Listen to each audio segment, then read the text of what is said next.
I feel like it's been forever. We got a lot to get through today, so no dilly dallying, yeah. No dilly. That's hard to say, dilly dallying. No diddly dallying. It's like when Harvey Keitel in Pulp Fiction up there, right? There's that one part where he goes, "What about you, Lash LaRue? Can you keep your spurs from jangling? It's hard to say. What am I doing? I'm dilly dallying. I think I'm going to start with one of my spooky time seasonal favorites, From Dusk Till Dawn. When I was a little boy, I was a big Tarantino guy already. Everybody was. Pulp Fiction knocked all our socks off. Yeah, all the little boys, all their socks flew right off. You should have seen them. Look at this. See this sock? You see this sock? Flew right off. It was like a perfect storm. Yeah. I was already into Hitchcock. I was into Spielberg. I was big on directors. I knew that a movie was, quote-unquote, theirs, even though a lot of people below the line have a lot to do with it, just as much, to make it become a reality. But creatively, it's often seen as theirs. That's called the auteur theory for you learners out there. Yeah, I'm not trying to mansplain. I'm not a man. Maybe I'm puppet-splaining to you. Maybe that's the right terminology.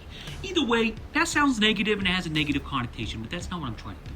So when QT came along and he became like an instant superstar director, I knew I had my guy. I was the perfect age for it. So I had to get my hands on everything. Tarantino. I had to devour it all. Went to the video store, got Reservoir Dogs. I got True Romance.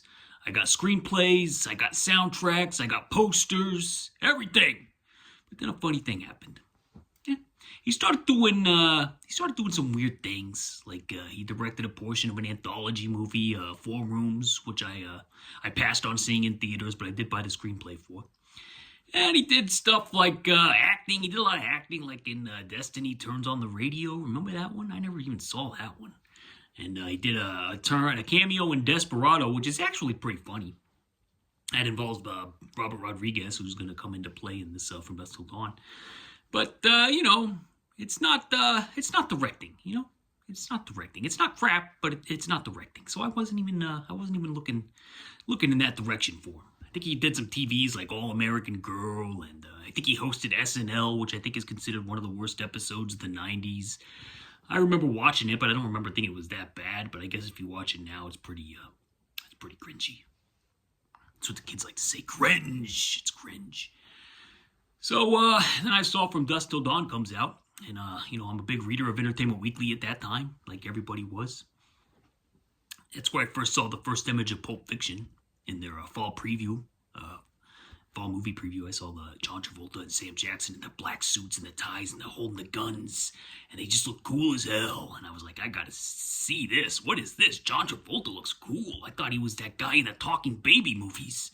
Looks like he's about to whip some ass. From Dusk Till Dawn comes out, right? And the reviews aren't so hot. And honestly, it didn't look like my thing. Yeah, it didn't look like my thing. At the time, I liked horror movies. I liked them a lot. But I also wasn't seeking them out. I wasn't the exploitation kind of junkie that I came to be. I liked the big ones like Halloween and all those. But some of the other ones kind of scared me. I was still a little kid, so I was kind of scared to watch them, I think. I was kind of scared to watch them. I was scared to watch Pulp Fiction, too. I read everything about it, but I was obsessed with it, but I was scared to see it. I was afraid I was gonna get a tummy ache or something in the middle of the movie. I was gonna go see it and get a tummy ache in the middle of the movie and have to run out of the theater maybe and throw up, even though I haven't thrown up even to this day. Listen to this. Here's a side tangent. To this day, I've not thrown up since 1990. Think of that. What kind of steel gut do you have to not throw up since the 1990? That's incredible. Put me in the Guinness Book of Records. Put me in there. Get on that. Okay, From Dusk Till Dawn. I knew that he wrote it, and I knew he was acting in it, but for whatever reason, I decided to skip it in theaters.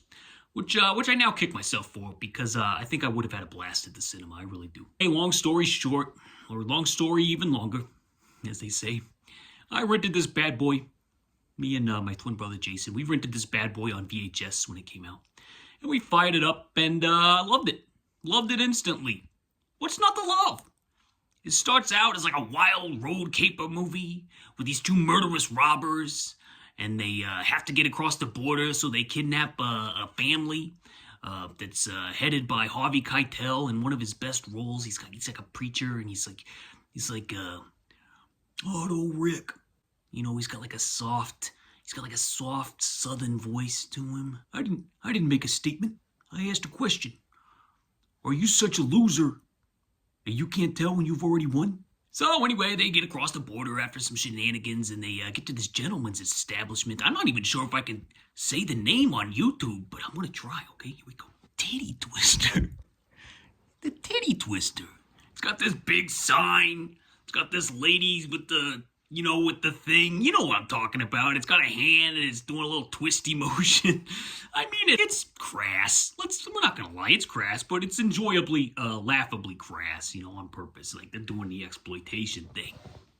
Anyway, they get to this, establishment, and we see Salma Hayek. She's like, she's doing this, well, quite frankly, I would say it's one of the greatest moments that has ever been captured in cinema. It's something else. I mean, you gotta see this.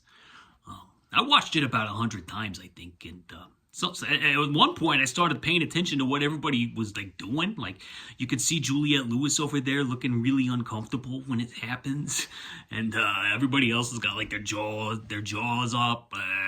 Like, what is happening? This is incredible. Look at this lady. The only thing she's missing is some big shoulder pads. That really would have driven it home for old Jammy. Well, and I'm not spoiling anything because if you haven't seen it, I'm sorry, okay? But I'm gonna spoil it. It turns into a vampire movie out of nowhere. Can you believe that?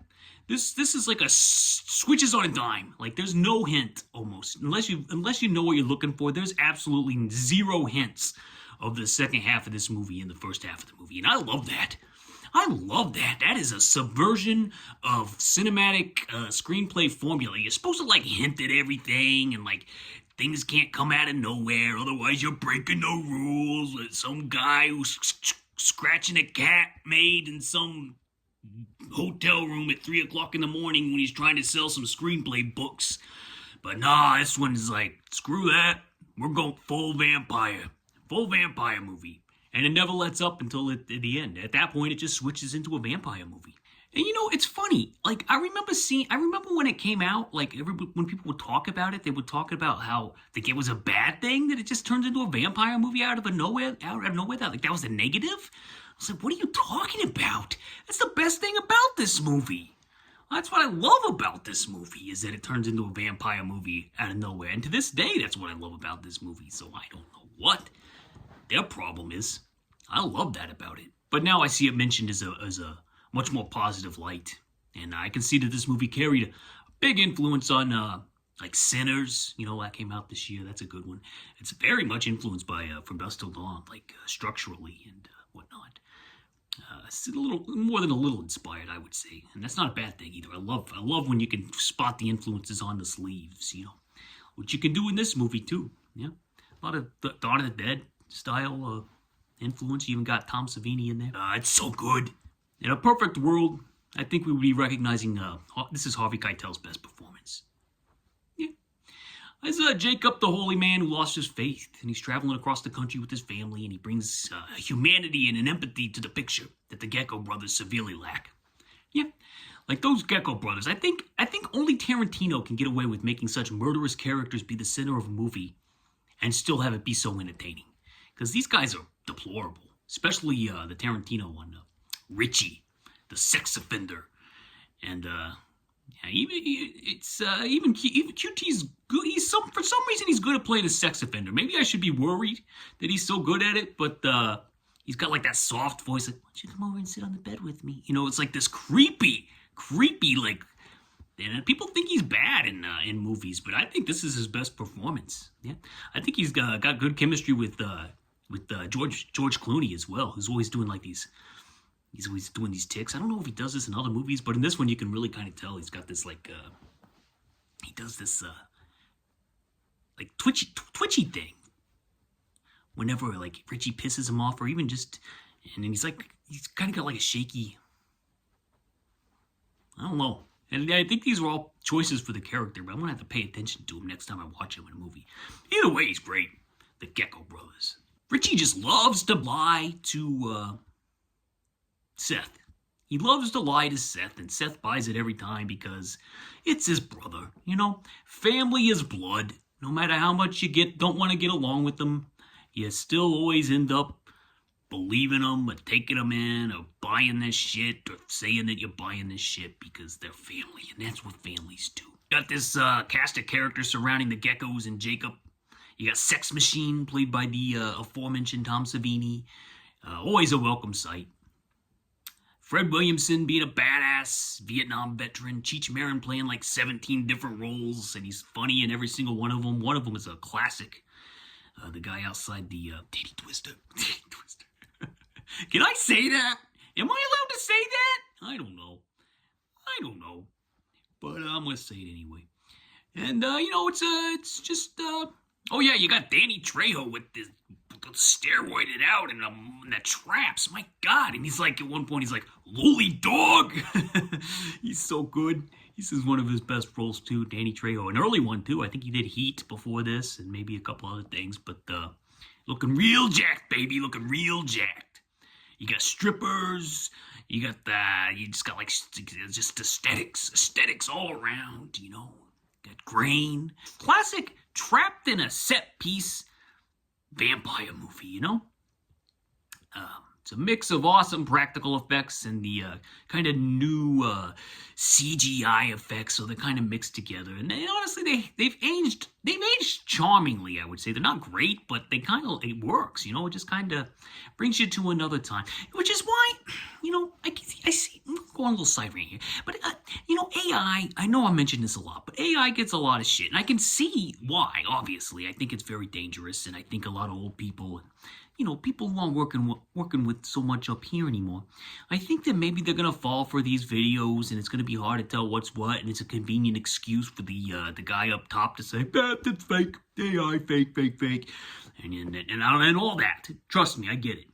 But if we get some regulations in place and we use it as a generative art tool, I think it is something that can be useful. Yeah, and I think eventually we're gonna look back at this, and once the AI revolution is settled down, you know, we're gonna look back at it and just see it as another technological advancement that everybody was afraid of, that everybody has learned to integrate and evolve and use in our lives in a respectable manner. Because obviously, you know, with cell phones, when those first came out, we were terrified that we were going to stop talking to each other. We were going to go into bubbles. We were going to be just drenched in our own little echo chambers of politics and only see one side of a story, and maybe even live in an alternate reality and vote like a reality TV star president who tries to take over the country as a fascist wannabe authoritarian dictator. We thought that could possibly be a thing, but obviously nothing like that has even remotely happened. 5 thumbs up and a heart on Letterboxd, an all-time favorite, no doubt about it. Yeah. So, well, let's go to the next one. Switch gears. I got a lot to get to, and I'm already, oh God, look at that clock. This is the spooky season spectacular, so I'm cramming them in, and it's running long. I don't care. It's for me anyway. I want to watch this in 10 years and look back and say, look how young I looked. Look how young I looked. Look at my hair. I still had hair back then, even though it was kind of thin up there. But it's okay, because look at my face. Look at my pretty face. No. Shaun of the Dead! Dare I say, a classic, iconic classic. I remember when it came out. Yeah. I'd heard the buzz, and I was very much looking forward to it in the theater, and of course my local theater often doesn't get the films that I want to see the most until way later, because for some reason the people who own the theater doesn't think that anybody in my town would want to see these movies, even though I'm sitting there, I'm waiting, I got money in my hand, Mr. Theater Owner, I would gladly patron your theater if you would get the film that every Paul Thomas Anderson movie, with the exception of One Battle After Another, either never came here or took like 20 weeks after it came out to get here. Like, There Will Be Blood, I saw it in the theater, and that took like way longer than it needed to get here. And I don't know, man. I think the guy just hates Paul Thomas Anderson. I did see Boogie Nights when that came out, though. But after that, it was hard to get into a Paul Thomas Anderson movie around these parts. I don't think The Master ever came here. If it did, I didn't even bother looking at that point. I would just wait. I had my eye out for this one. And eventually I saw that it was playing, and it was only an evening showing, and it was shoved in the back of one of the smaller theaters, the multiplex in the back there. Didn't matter, though. I had a blast. Good audience. The replay value over the years has been immense. And while some of the jokes work best only like the first time you see it, the movie is sincere enough as a whole to avoid the trap that a lot of modern comedies fall into, is that they kind of just stop being funny and they don't offer anything other than jokes. So it's just like there's nothing there in terms of aesthetics. Like 40-Year-Old Virgin is a good example of this. So like there's nothing aesthetically pleasing about that movie, really. But this one, Shaun of the Dead, it works as like a horror film too, because like when they get the Winchester and the lights go out and that grain takes over, and he's got the deer hunter look to him, and like the zombie action is swift and great and entertaining and funny. Like, this is made to be rewatched. This is made to be rewatchable, and it works. In 2025, it works as good as it did in 2004. With the some of the bigger like punchier jokes may not land as much as they used to, like sorry about that. As much as whoa! Look at that light over there. Oh, are you seeing this? Oh, I didn't plan this. This is live. We're live, pal. Oh, we're live, pal. Oh,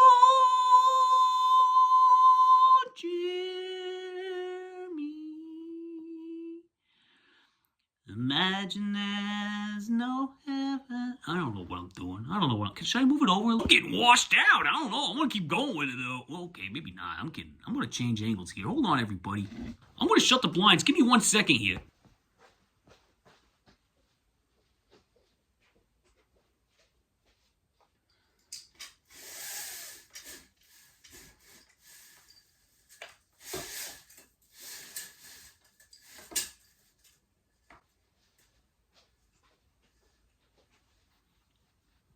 Okay, I'm back.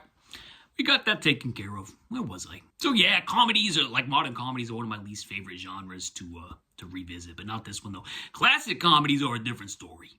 Those are like nostalgia drenched, warm blankies, like a heated blankie on a cold winter's night. But anything in the late 90s onward just doesn't call my name to too many revisits. But Shaun of the Dead is one of the rare exceptions, and to me it was an instant classic. Came out at a time when zombies were not as overplayed as they are now, and this was kind of an incredibly fresh take on it. Really, like there was like these were essentially Romero zombies. So, and they were played for laughs. So at the time, I thought it was more like a parody, but I don't think I would use that term now. I remember getting a big argument on a message board about, but Shaun of the Dead's a parody. Like the title, Shaun of the Dead, Dawn of the Dead, the Romero zombies, obviously. They have numerous references. So while there may be parody elements to it, it's still not like a parody. This is like a story. Yeah, this is a comedy story with zombies, and it works swimmingly well. It's right up there with Return of the Living Dead. I think Return of the Living Dead is my favorite zombie comedy, but this is definitely a classic too. They're up there. It's like A1 and A2, but Return of the Living Dead is one of my favorite movies of all time. So, that's tough to beat. I watch that one any time I feel like it. Uh-oh, trash is taking off her clothes again. Oh yeah, next, 5 thumbs up. And a heart on Letterboxd, and a heart. Yeah. Night of the Living Dead, 1990. This is the Savini remake, not the original 1968, 767. I can't remember. I used to remember movies like a Steel Trap the year. Now it's not so good, but I think it was 68. This is the remake. This is the Tom Savini. It was like, I was watching Siskel and Ebert review of this on YouTube. Back from 1990, and they didn't have kind words to say about it. And that's a shame, because I loved it from the first time I saw it, which I think was like late at night on HBO or Cinemax when I used to stay up late and watch movies all night, like literally all night. Like, and I would go to bed at like 6 in the morning after a paper route and then just sleep until like 4 o'clock in the afternoon. I can't believe I did that. Maybe I messed up my internal. Maybe that's why I had to drink all that protein one year and I gained like 30 pounds in 1 month. That's probably not healthy. But I think I was malnourished or something because of this. But anyway, that's a different topic for a different day. I'd stay up all night and then HBO would show these horror films. And Cinemax would show these they'd show different types of movies too. And I watched this one night and I loved it.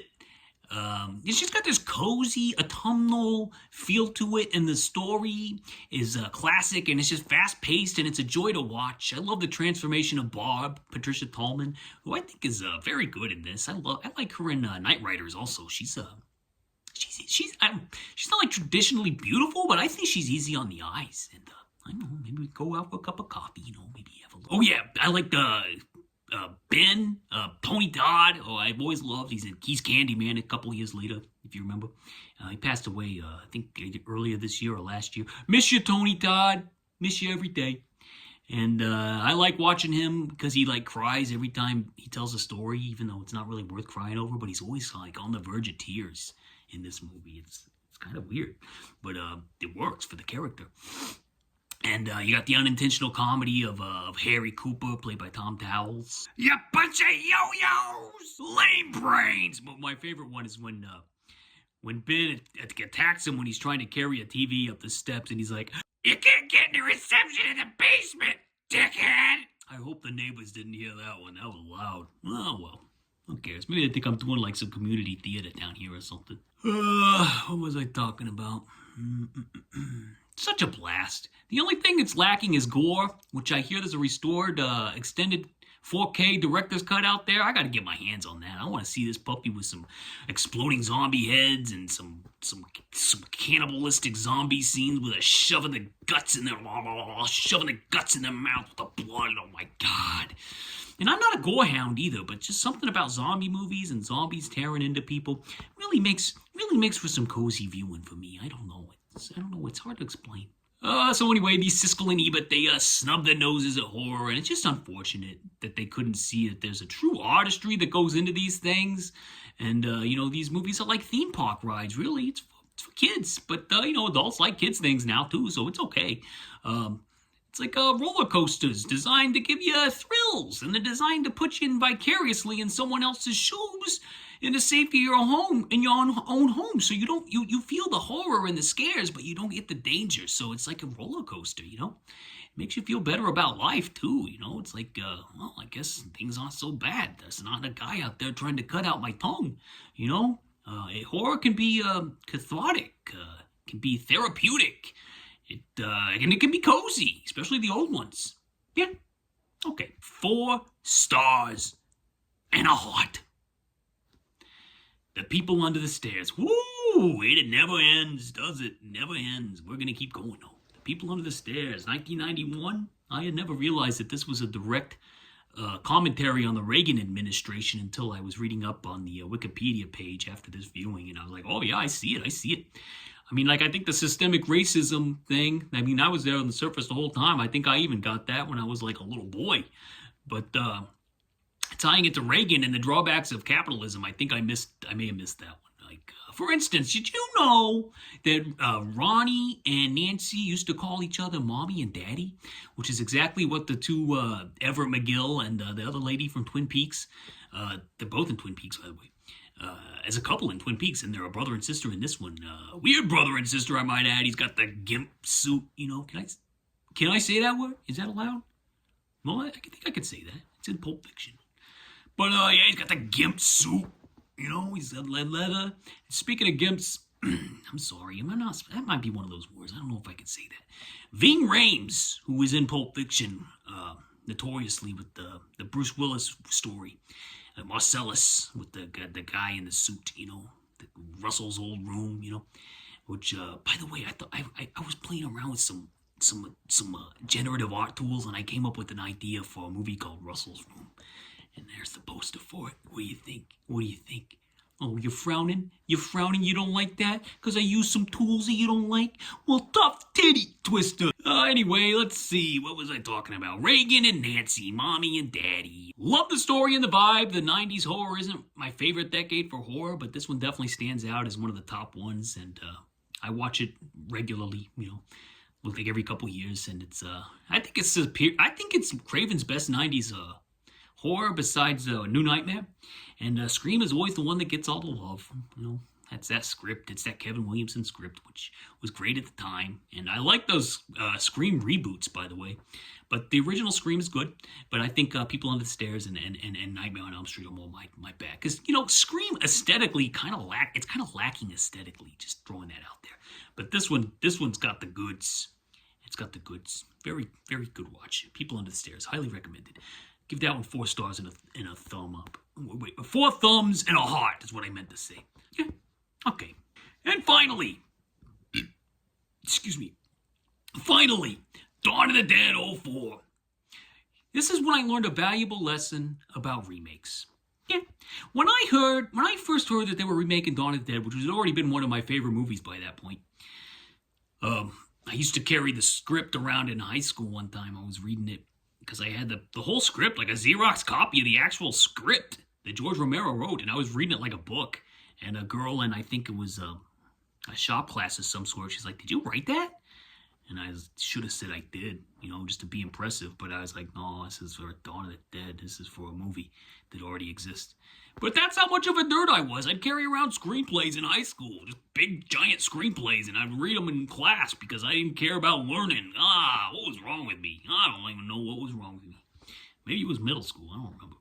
But it was early on. I was reading the script as a nerd. As nerds do. One time I brought a Roger Ebert, big, giant Roger Ebert movie review book into a class, and some kid made fun of me. He's like, "Hey guys, look at this kid. He's reading a old lady review book." Because Roger looks kind of like an old lady on it. It's kind of funny now, but back then, it kind of hurt me here in the heart. Poor Jammy.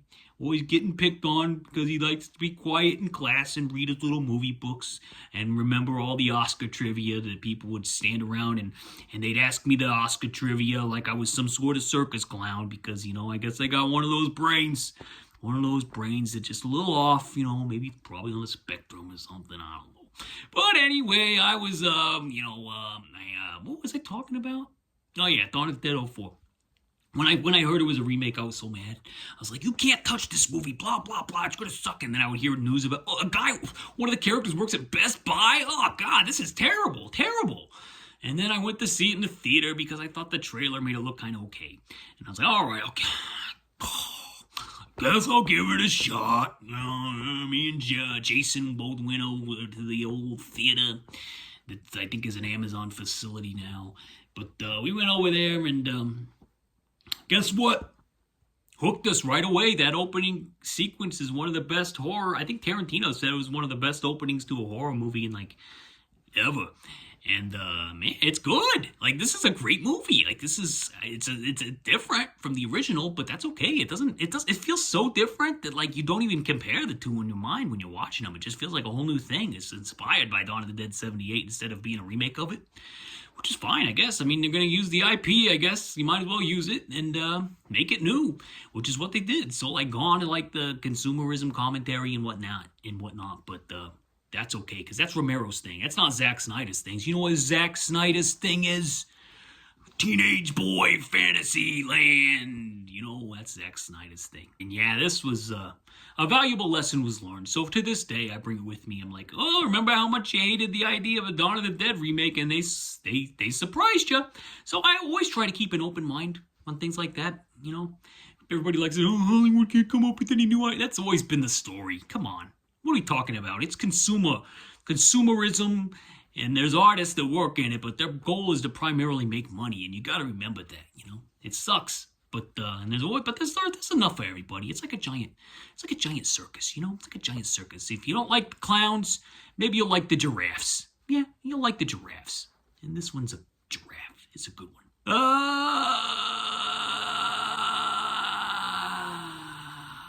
This was fun because it kind of turned out to be for spooky season, like several movies. It turned out to be like an all-star game for several movies that I watched this month. It had Jake Weber, who's in The Cell. It had Ving Rhames from The People Under the Stairs. It had Tom Savini from Dusk Till Dawn, and he directed Night of the Living Dead. And it has Ken Foray, who was in The Devil's Rejects. So it's like all the movies that I've been watching this month spat out a cast member and stuck them in this one, and it's a fantastic film. Yeah, it's great. I love this one. It's good. It's good stuff. It's like it was like a who's who of all the movies I watched this month. I didn't even plan it. I didn't even remotely plan it. It just happened. I was watching. I was like, oh, wait, look at that. He was in this. He was in that. He was in this and this and that. I don't know what I'm doing. I'm getting stir crazy. I had some coffee this morning. I am in a mood. Can you hear me okay? Let's see. That's part of the magical horror. You know, these faces just show up again and again, sometimes all at once. And Dawn of the Dead 04. It's got that guy from Modern Family in it, too. I watched the director's cut.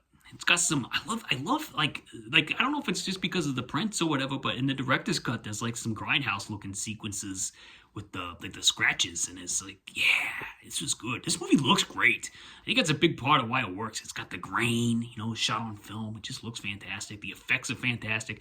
Zack Snyder, for all his faults, he knows how to shoot action. Like, this has got some great action sequences. And the characters are fun. I love watching the growth of CJ, you know, the guy who starts out as like a jerk security guard, but then he kind of has a turn, you know. I really like all that stuff. Like everything's cooking in this one. James Gunn was the writer.